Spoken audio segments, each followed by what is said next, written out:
With the mudguards now shaped to fit the tyres, I can mount them to the original stays, position them and get them cut to match the profile of the original mudguards. The excess was cut off the top and bottom of the mudguard and then sanded to give a nice profile.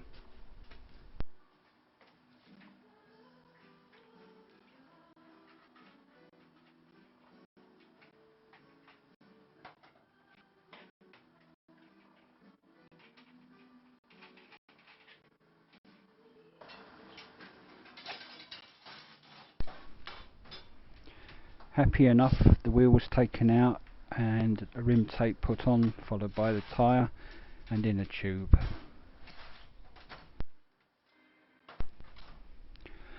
Luckily this autocycle uses bicycle based components, so unlike the new Hudson I did earlier, the tyres and tubes for this particular bike were just off the shelf items.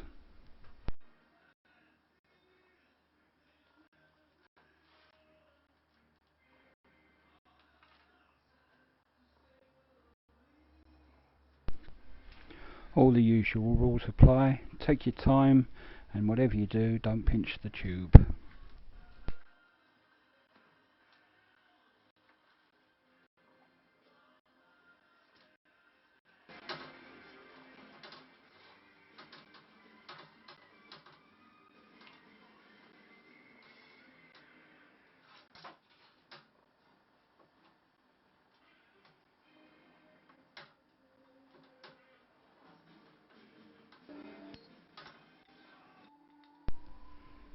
After the mudguards, I cleaned out the carburetor and replaced anything that needed replacing internally.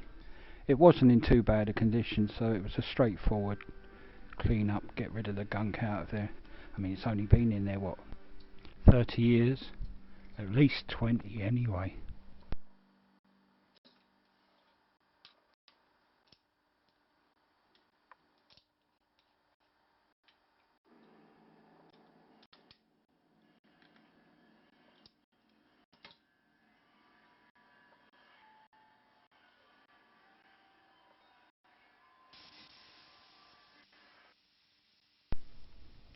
After cleaning and reassembling, the carb was put back on the engine so that the cables could be made.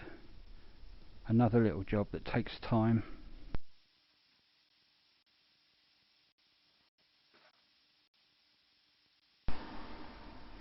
Again, being bicycle based, a lot of the cables could be nicked from a push bike and modified to suit. If you want to see how it's done, I have another video on how to make non-standard cables. It's the same principle, only the cables are a lot lighter.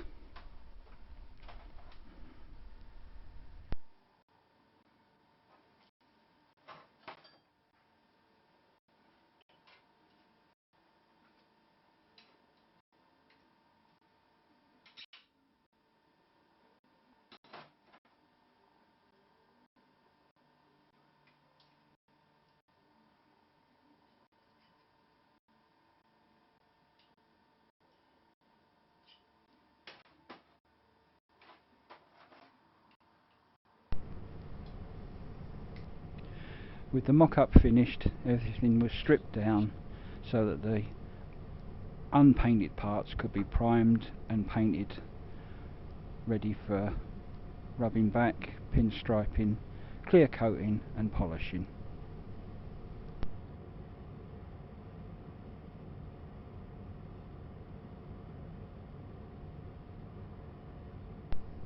I've made up this little booth on the end of the workshop.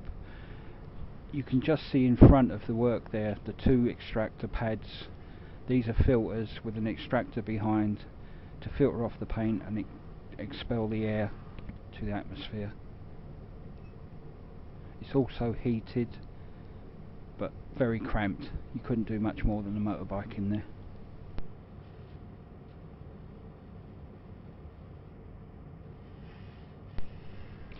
But at the end of the day, it does the job. I don't use it that often, and I couldn't justify a big booth The only other option I would have would be to farm it out to paint sprayers, but then you have issues with quality control. There's always the bit that you miss or forget, a bit that you're not happy with and has to be done again. So from that aspect, it's a very, very useful little addition.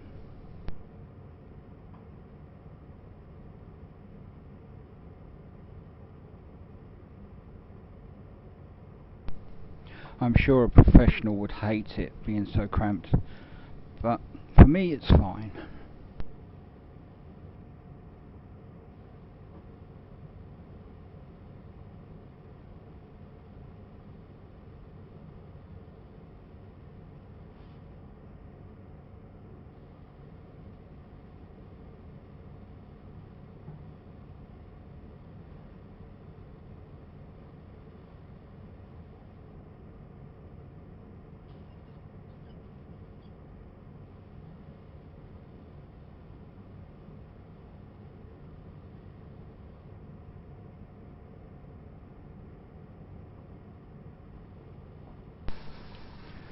Here I'm rubbing back the base coat colour and keying up the surface for the clear coat, but before that I shall put on a pinstripe across the chain guards just to enhance the look of it a bit.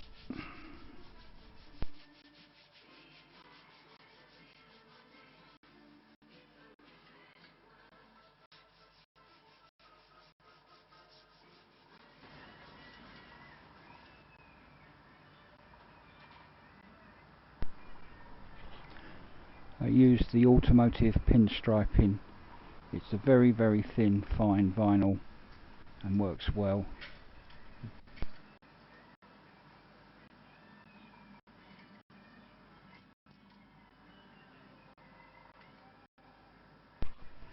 And it doesn't leave too much of a bump when the clear coat is applied.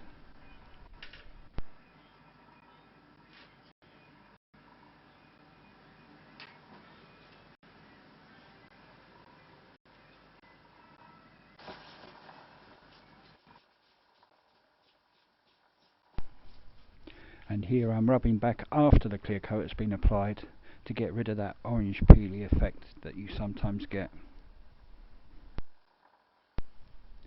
For this I use 1500 grit wet and dry.